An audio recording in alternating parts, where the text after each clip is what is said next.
저는 오늘 성경 가지고 설교하기보다는 우리 교회 역사, 히스토리를 여러분에게 좀 알려드려서 우리 교회 역사를 모르는 학생들과 우리 교회 역사를 모르는 많은 성도들이 성현교회가 이렇게 시작되어 오늘까지 왔구나 하는 것을 아시는 것이 좋을 것 같습니다.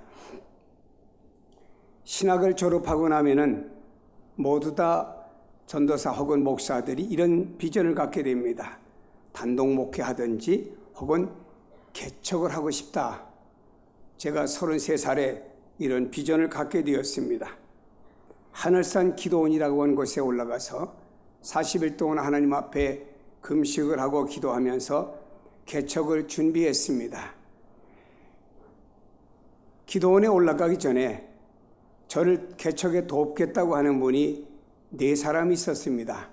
한 사람은 부동산을 많이 갖고 있고 부동산업을 운영하시는 분이고, 또 한 분은 초등학교 선생님인데 저한테 목사님께서 개척하시면은 빌딩을 얻는 데는 제가 그 당시 800만 원 돈을 대겠습니다. 지금은 8억 가까운 화폐 가치로 볼 수가 있을 겁니다. 그런가 하면 한 분은 모 그룹의 회장의 친누나입니다. 또 한 분은 모 회사를 운영하는 대표고 사장이었습니다. 기도를 마치고 내려왔더니 4사람이 다 넘어졌더라고요. 표면적인 이유는 목사님이 기도원 가서 안 내려오는 바람에 우리가 다른 교회에 갔더니 등록하라고 해서 할 수 없이 등록하는 바람에 목사님 개척을 돕지 못하겠습니다. 그런데 나중에 봤더니 그분들의 친구들이 이 사람아 개척교회 나가면 재산 다 바칠 각오하고 나가야 돼. 이런 말은 거기에 겁먹고 미리미리 도망을 가버린 겁니다. 제가 개척을 해야 되겠다는 이 생각 속에서 첫 번째 위기, 첫 번째 시험이 온 겁니다. 저는 이런 생각을 가졌습니다. 이건 하나님이 개척하지 말라는 신호니까 그만두자 하고는 다시 하나님 앞에 작정하여 7일을 기도하게 되었습니다. 기도하는 가운데 주님이 제게 역사하시기를, 야 이놈아, 네가 주님의 교회를 개척하면은 나 주님만 바라보고 해야지, 뭐 도울 수 있는 사람이 4사람이 있다고 사람을 바라보고 첫 단추가 잘못되었다는 강한 응답을 받게 되었습니다. 회개했습니다. 그리고 다시 순수하게 주님만 바라보고 개척하기로 했습니다. 여러분, 이 땅에 주님의 교회가 시작되는 것도 사탄은 싫어해서 그도 첫 단추부터 막으려고 했으나 또 성령에 의하고 감동받아서 다시 새롭게 개척할 준비를 했습니다. 개척할 장소가 없어서 중앙시장이라고 하는 곳에 예식장을 6월 달에 빌려서 석 주간을 예배드리게 되었습니다. 예식장에는 피아노도 있고 강대상도 있고 의자도 있고 한 주에 2만 원씩 주고 빌려서 석주의 개척 준비 예배를 드렸습니다. 그러면서 제가 이런 여담 아니고 얘기를 했습니다. 우리 성현교회는 예식장에서 예수님과 결혼하면서 시작이 됩니다 하는 이야기를 했습니다. 그리고 나서 자유시장 2층이라고 하는 곳에 30평 체육관이 있던 자리 다다미였지요. 그곳에다가 5,000원짜리 비닐 장판 사다가 쫙 깔고는 시작이 되어서 1979년 7월 5일에 설립 예배 개척이 시작되었습니다. 개척될 때부터 3대 비전을 가졌습니다. 국내외로 선교하는 교회가 되자, 말씀으로 교육하는 교회가 되자, 희생으로 봉사하는 교회가 되자, 3대 표를 가지고 시작되었습니다. 처음부터 하나님이 좋은 동역자들을 만나게 하셔서 동역자들과 함께 교회가 성장해 가는데, 개척한 지 1년 만에 작년 출석이 100명, 2년 만에 200명으로 늘어나게 되어서 도저히 거기서는 2번 예배를 드리는데도 감당할 수 없는 자리가 되어버렸습니다. 그러므로 하나님이 성전 건축하시는 길과 기회를 주셨어요. 개척한 지 1년 만에 1980년 12월 7일에 수정구 단대동 177번지에 시우지를 매입하게 되었고, 그리고 난 이듬해인 1981년 7월 26일 새성전 1차 건축을 하고는 입당 예배를 드리게 되었습니다. 우리 교회가 건축했지만 사실은 빚더미에 올라앉은 교회였습니다. 땅을 살 때도 50%는 은행빚이었고 50%는 사채였습니다. 그리고 예배당을 지은 것은 전체가 다 빚이었습니다. 엄청난 빚더미에 올라앉는 교회가 되었습니다. 그러나 결과지만 그렇게 빚을 졌지만 3년 후에는 그 빚을 다 갚게 되었죠.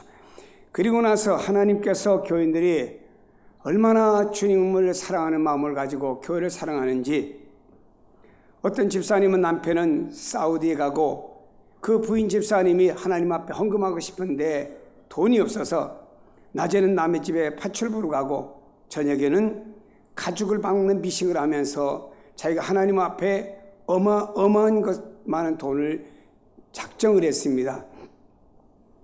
나중에 그분이 10,000원짜리 돈으로 이만침을 가져온 걸 제가 봤습니다. 그리고 나서는 그분이 제 앞에 와서 펑펑 울었어요. 왜냐? 그분은 남의 집에 파출부 간 이유는 남편이 붙여주는 돈으로 생활하는데 지장이 없습니다. 그런데 왜 파출부로 갔습니까? 자기가 하나님 앞에 헌금하고 싶어서. 그리고 저녁에 하루 종일 일하고 와서 미싱을 박다 보면 깜빡깜빡 좋습니다. 그러면 그 가죽을 박는 미싱은 약간 두터운데 거기에 손가락이 함께 들어간답니다. 그럼 얼마나 자지러지게 사람이 놀라겠습니까? 나중에 돈을 가지고 왔는데 손가락 하나를 이렇게 붕대로 감고 와서 목사님 이만저만해서 연금을 준비를 했습니다 하고 몇 번 미싱에 들어가면서 이 손가락 구부러지지 않는 손가락 하나가 병신이 되었어요. 어떤 청년 하나는 너무너무 가난한데 성전 짓는데 자기가 보태고 싶은데 돈이 없는 거예요. 혈액은행에 가서 자기가 죽지 않으리만큼만 피를 빼서 팔아갖고 그 피판 돈을 가지고 왔더라고요. 그래서 제가 그 헌금을 놓고 기도해주면, 하나님, 주님은 이 딸을 위해 피를 흘려주셨고 이 딸도 주님을 사랑하는 마음으로 자기의 피를 주님 앞에 드렸습니다. 받아주세요 라고 기도를 드렸습니다. 교회가 3년을 맞이하면서는 안수입사 5명과 권사 6명을 세워놓고, 그 다음에 1986년부터 88년까지 약 2년이 거쳐서 성전 2차 공사하면서 본당을 완공하게 되면서 650평의 교회 건물을 건축하게 되었습니다. 그런데 이 성전을 건축하는 과정 속에 두 번째 시험, 두 번째 위기가 왔습니다. 그것은 막 밖에 외벽에 벽돌을 조금 쌓는데 제가 주일까지 예배드리고 모든 거 다 마치고 집에 들어 잠자는데 월요일날 다운이 돼가지고 2달 반 동안 병원 생활했습니다. 제가 화장실도 못 가고 음식도 못 먹고 앉아있지도 못하고 누워만 지내는 신세가 되었습니다. 여러분, 젊은 나이에 저는 병원이라는 걸 가보지 않은 사람이 그렇게 됐어요. 나중에 서울에 있는 대학병원까지 입원을 했습니다. 그러나 제가 병원에서 나와 보니까 벽돌은 저 위까지 다 쌓은 모습을 보게 되었습니다. 하나님께서 이와 같이 교회 앞에 있는 목사를 치는 것이 교회를 무너뜨리는 방법인 줄 알고 사탄이가 역사했습니다. 그러나 하나님은 결국에 다시 고쳐 세워주셨는데, 그때 제가 병원에 입원했을 때 원목되는 목사님이 와서 하는 얘기가, 목사님들이 병원에 오는 것은 50%는 예배당 짓다 오고 30%는 지병이고 20%는 노안이라는 얘기를 들어봤습니다. 하나님 은혜로 고침을 받고 다시 강단에 서게 되었습니다. 여러분, 우리 교회는 1988년 10월 3일에 새성전 완공 입당 예배와 그리고 9주년 감사 예배, 그리고 담임 목사 위임식과 장로님 2분, 그때 이미 최은목 장로님 계셨고 변재영 장로님 고인이 되셨습니다. 그리고 우리 주기영 장로님 2분의 장로님을 창립하게 되었고 안수집사님과 권사님 일부를 세웠습니다. 이러면서 이 건축빚이 참 우리에게는 너무너무 무거운 짐이었지만 하나님께서 몇 년 지나면서 오히려 건축부에 있어서 자유함을 주셨고 그 다음에 쓰임받는 교회 모습으로 변화시켜 주셨습니다. 여러분, 이런 가운데 저는 늘 생각하기를 하나님께서 좋은 동역자들을 만나게 해주셔서 그들과 함께 교회가 잘 성장해 왔습니다. 저희 교회가 성장해 오는 그 과정 속에 구성전에서 장로들과 함께 교회를 치리하고 나갈 때 한 분의 장로님도 목사님 아닙니다 하고 얼굴을 붉힌 사람은 한 분도 없었고, 진짜 재정이 한 푼도 없는 가운데 교회가 성장해가도 모든 장로님들과 모든 교인들이 하나님이 예비하셨겠지요, 이런 믿음을 가지니까 기적과 역사가 일어나는 것을 보았습니다. 특별 기도할 때마다 병든 자가 치료함을 받고 귀신이 나가는 수많은 역사를 보게 되었습니다. 이런 우리 교회를 하나님 사랑하셔서 예비하신 은혜가 있는 것을 우리가 나중에 보고 알게 되었습니다. 그것은 우리 교회가 복지 사역으로 지역 사회를 섬기는다 보니까 하나님께서 삼평동이라고 하는 이 판교 지역에, 그때는 판교가 개발되기 전입니다. 오래전에 땅을 구입할 수 있도록 교회가 여유로운, 교회가 그때는 매해마다 수억씩 경제가 남아 들어갔습니다. 그러다 보니 땅을 좀 사자 해서 앞으로 복지시설을 짓든지 해서 땅을 2040평이라는 땅을 매입해 두었습니다. 그리고 우리는 그것이 일부가 전이었고 일부가 산이었으니까 좀 두었다가 이 지역이 풀리면은 어떤 복지시설을 좀 지어야겠다는 생각을 가지고 샀습니다. 그런데 하나님께서는 이 지역을 판교 지역으로 하나님 예비하셨다가 개발을 시키면서 2007년에 와서는 이것을 종교부지로 하나님이 바꿔주셨어요. 그래서 2009년 3월에 이 종교부지인 이곳에 와서 하나님 앞에 기공 예배를 드리게 된 것입니다. 근데 저희 교회가 원래는 이 지역이 땅이 굉장히 큰 것이 있었기 때문에 15교회가 여기저기 땅의 위치를 맡았습니다. 근데 어떻게 이 지역의 종교부지가 캐토릭은 하나 있는데 어떻게 캐토릭이 2개가 되면서 이 우리가 하나로 맡았던 이 땅이 절반 잘라지게 되었고, 2대지인데 하나는 크고 하나는 적게 되었습니다. 그래서 경찰 입회하에서 토지개발공사에서 누가 큰 땅을 갖느냐 이렇게 제비 뽑기 한다고 오라 그래서 제가 우리 교회 주기영 장로님 보고 장로님 가서 제비에 뽑으시죠 하고, 저희들은 이 내용을 두고 저희들은 오직 기도밖에 없더라고요. 한 달 기도했고 한 주간 특별 기도했고, 제비 뽑는 날 월요일 날인데 아침에 많이 나오라 했더니 교인들이 새벽 기도를 한 500명 나왔더라고요. 그리고 하나님 앞 뜨겁게 기도했습니다. 독도는 우리 땅, 판교는 성인교회 땅, 이렇게 표 아닌 표를 부리치면서 와서 주장로님 보고 제비를 뽑아라 했더니 목사님 너무 손이 떨려서 못 뽑겠다 그랬더라. 그래서 제가 앞에 교회 장로님 왔길래 먼저 뽑으세요 하고 양보를 했더니 그분이 뽑은 땅은 조그만 땅을 뽑혔고 나머지 하나 뽑았더니 저희가 큰 땅을 뽑혀서 이곳에 예배당을 설계된 겁니다. 그러나 저희 장로님들이 이곳에 2교회가 들어서는 게 왠지 좋지 않아서 하나로 이 교회를 그 땅을 우리한테 팔든지 아니면 우리 땅을 사든지 하십시오. 우린 다른 곳으로 가겠습니다. 그랬더니 그분들은 그거 참 이상하다고, 복덕방도 있고 또 있고 슈퍼도 있고 또 있어야 되는데 교회가 나란히 있으면 뭐가 안 되냐고. 그러나 저는 생각하기를 이 지역의 교회가 하나님 영광을 드러내야 되는데 불신자들이 볼 때 이건 뭐야 교회가 나란히 교회가 경쟁하나 이런 시각으로 볼 것 같은 생각이 있어서 제가 그런 얘기를 했더니 그것도 안 들어서 나중에는 교회를 합칩시다 까지도 우리 장로님들이 제일에도 다 거절해서 결국엔 2교회가 존재하며 오늘까지 오게 되었습니다.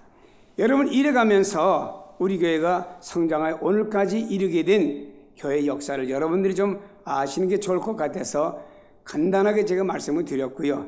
이제 우리 교회는요, 미래를 위한 소망을 가져야 됩니다. 다음 세대를 위해서 여기 성전을 준비해 두었습니다. 이제 한 세대는, 이것을 준비했던 세대는 서서히 저물러 가고 있습니다. 다음 세대들이 교회에 들어와서 이제 하드웨어는 준비했으니까 여기 소프트웨어를 가지고 이 교회를 이루어 나가는 다음 세대가 이 교회를 이끄는 교회로 바톤을 이어져야 됩니다. 여러분, 주님의 재림이 점점 가까워오고 있습니다. 이 땅의 종말에 대한 징조는 점점 많아지고 있습니다. 이런 시대를 바라보면서 우리는 주님이 오시는 그날까지, 예루살렘에서 복음이 시작되어서 다시 예루살렘에 돌아가는 그날까지 우리는 계속적으로 선교 사역을 감당하는 교회가 되어져야 됩니다. 오늘날 이 땅에는 잘못된 신앙과 잘못된 교리가 판치는 세대입니다. 이런 세대 가운데 우리는 개혁자들이 부르짖었듯이 성경 중심의 교회와 강단과 말씀과 교회 교육이 이루어져야 됩니다. 우리 이 땅에서는 성령 충만하지 않고 세상과 나와 세상의 모든 환경을 이길 수가 없습니다. 어떻게 합니까? 주님 말씀하십니다. 내 집은 만민이 기도하는 집이라고 말씀했습니다. 성령께는 모든 사람들이 나와서 하나님 앞에 뜨겁게 기도하다가 성령의 충만함을 받는 교회가 되어져야 될 줄로 믿습니다. 예루살렘 초대교회는요, 미워하고 시기하고 갈등을 느끼는 교회가 아니었습니다. 순수한 교제가 이루어지는 진짜 이타주의적인 아가페의 사랑이 실천된 교회였습니다. 저는 주님 오시는 그날까지 우리 교회가 갈등보다는 사랑을 베풀고 이해하며 도와주며 이렇게 놀라운 주님의 사랑을 실천하는 이런 교회가 되었으면 좋겠다라고 생각하며 다음 세대들이 이런 신앙과 이런 모든 환경을 물려주기를 원하고 있습니다. 여러분, 오늘 맥주 감사주일입니다. 기억하시기 바랍니다. 성경 말씀합니다. 주께서 나를 아니하시오니 내가 주께 감사하겠나이다. 사랑하는 성도 여러분이요, 과거를 기억하면서 감사하는 성도가 되시기를 바랍니다. 힘들었던 과거 있습니다. 그러나 오늘은 그 과거를 뒤돌아보면서 감사하세요. 우리는 과거를 잊지 말아야 됩니다. 고생스럽고 힘들었던 과거, 이런 시절들이 있었습니다. 여러분, 사람이 그래요. 세상 그런 말 있잖아요. 올챙이 시절을 기억지 못하는 개구리가 어떻게 감사할 수가 있겠는가. 우리나라만 봐도 과거에는 피난 시절로 먹을 것이 없었던 이 시대가, 우리나라가 오늘 이만침에 사는 삶을 감사해야죠. 과거에는요, 새빵살이 하면서 방 한 칸에서 몇 식구가 바글바글 살았습니다. 그런 우리가 오늘은 집이 좁다고 불평을 하면 안 되는 것이죠. 사랑하는 여러분, 나는 감사할 조건이 없다고 말하지 마세요. 힘겨웠던 과거를 생각하면서 오늘의 현실을 감사하는 이런 맥주 감사절이 되기를 주의 이름으로 축복합니다. 두 번째로는 나를 지켜주신 하나님께 감사해야 됩니다. 보라, 하나님은 나의 구원이시라. 여기서 말하는 구원이라는 전인격적인 구원을 말합니다. 하나님은 나의 영혼을 구원해 주신 분이고 뿐만 아니고 육체를 환난과 어려움에서 구원해 주셔 오늘 있게 하신 하나님이신 줄로 믿습니다. 성경 말씀합니다. 주 여호와는 나의 힘이시며 나의 노래시며 나의 구원이심이라 말씀했습니다. 사실 사람이 이 땅에 살면서 사람의 힘으로 헤쳐나가지 못할 일이 얼마나 많습니까? 서울의 어느 대형 병원에서는요, 어마어마한 병원 시설과 최고의 의료진이 있는 그 병원에서 메르스 환자들이 오히려 의료진들이 걸려요. 사람의 힘으로 아무리 의학이 발달되었다고 다 되는 것은 아닙니다. 여러분, 나의 힘과 능력으로는 험난한 세월을 헤쳐나갈 수가 없습니다. 그러나 하나님이 나의 힘이 되어주시고 나의 능력이 되어주시면 이 모든 세상의 이런 어려움을 헤쳐나갈 수 있는 줄로 믿으시기를 바랍니다.